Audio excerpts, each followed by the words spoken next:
Hello everyone and welcome to my first YouTube video. My name is Aida Mirvandi and you can just call me Aida.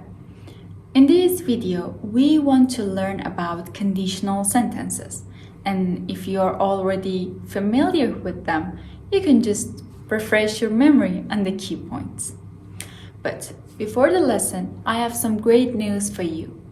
I prepared a free PDF with a quiz to practice.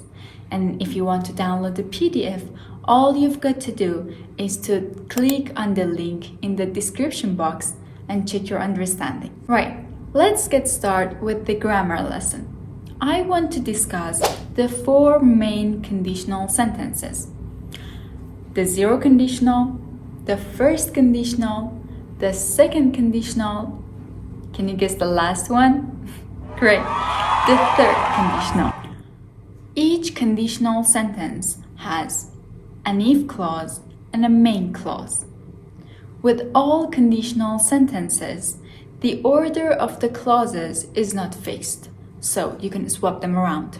For example, if I practice, I will get better. I will get better if I practice. Doesn't matter which way. When you change the order of the clauses, the meaning is the same.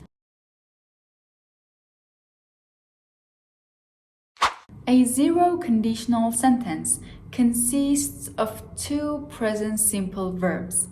One is the if clause and one is the main clause. Both parts of the sentences are in the simple present. If this thing happens, that thing happens. Or that thing happens if this thing happens. Easy peasy, right? We use zero conditional sentences to talk about general truths, where there is guaranteed result, like scientific facts. For example, if you drop an apple from above, it falls to the ground. We're not talking about specific condition on a particular day.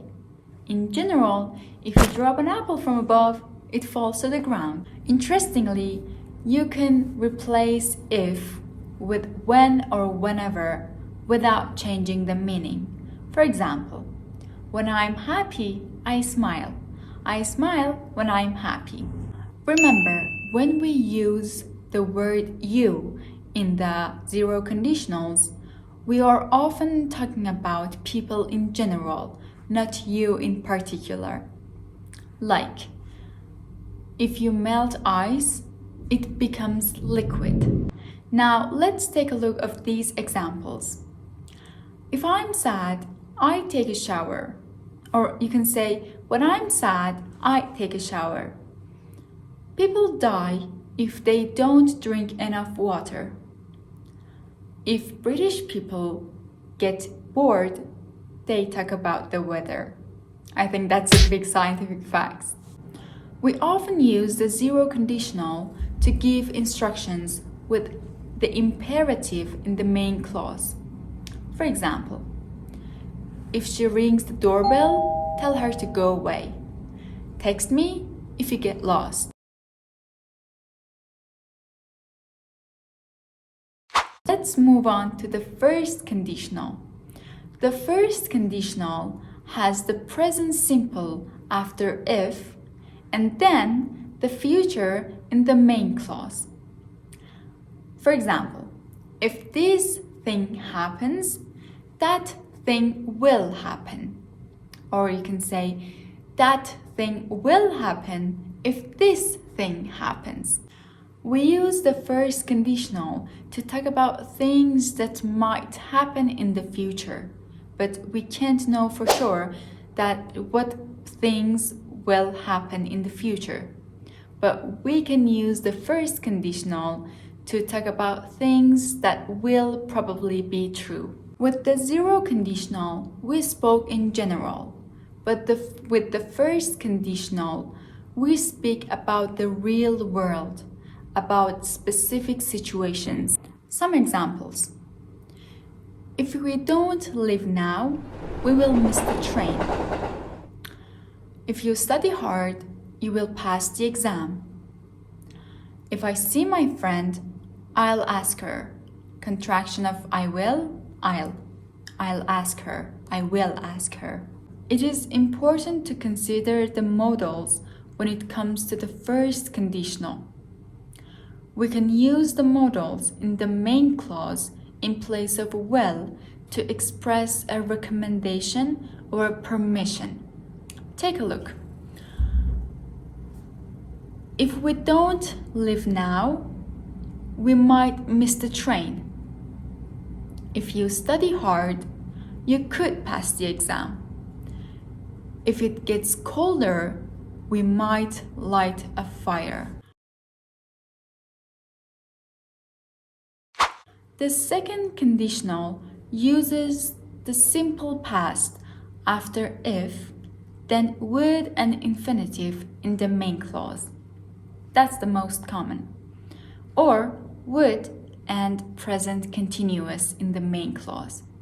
No rush, I will explain this to you later. Here we are again. If this thing happened, that thing would happen. Or that thing would happen if this thing happened.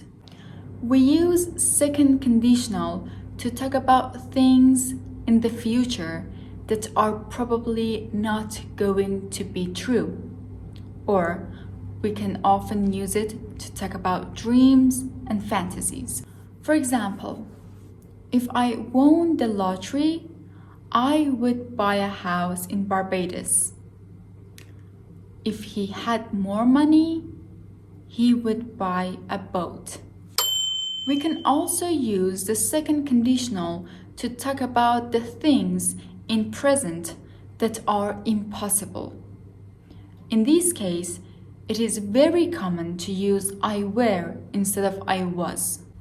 Now, I've got a little bit homework for you, and I really want you to answer in the comment section down below because I think your answers might be really interesting. If you were an animal, what animal would you be and why? Personally, I think if I were an animal, I would be a squirrel because I'm addicted to hazelnut. Interestingly, some people told me that I might look like a dolphin. I don't know why. I can't see any dolphin in my appearance or personality, but they told me. Now, let's talk about that continuous. In the second conditional sentences, the continuous form uses in the present conditionals. If this thing happened, that thing would be happening. If I spoke French, I would be living in Paris. I don't speak French, so I couldn't be living in Paris right now.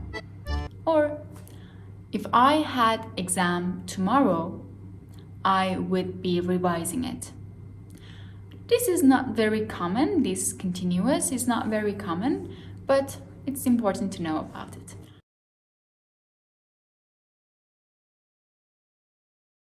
We use the third conditional to talk about things in the past. It's used to talk about a situation that did not happen and to imagine the results of this imaginary situation.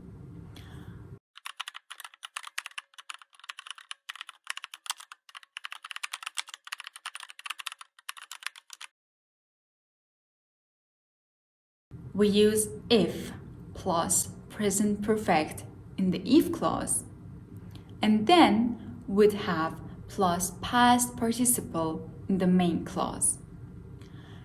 If this thing had happened, that thing would have happened.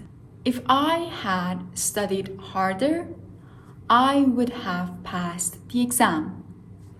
I didn't study hard enough, so I didn't pass the exam. Another example. If we had left earlier, we wouldn't have arrived late. Another one. you wouldn't be so tired if you had gone to bed earlier. I think that's enough. So that's all for my lesson on conditionals. There is more conditionals, but I think that's enough. Maybe we'll cover it another day. And I think this gives you a really good and strong foundation. Now, I really want you to test your learning and challenge yourself. I have created a quiz. It goes through 0, first, second, and third conditionals. The quiz is in the PDF, which has got all the information from today's lesson. You can just click on the link in the description box and take the quiz. I really hope the lesson was enjoyable for you. I will see you for another lessons. Bye.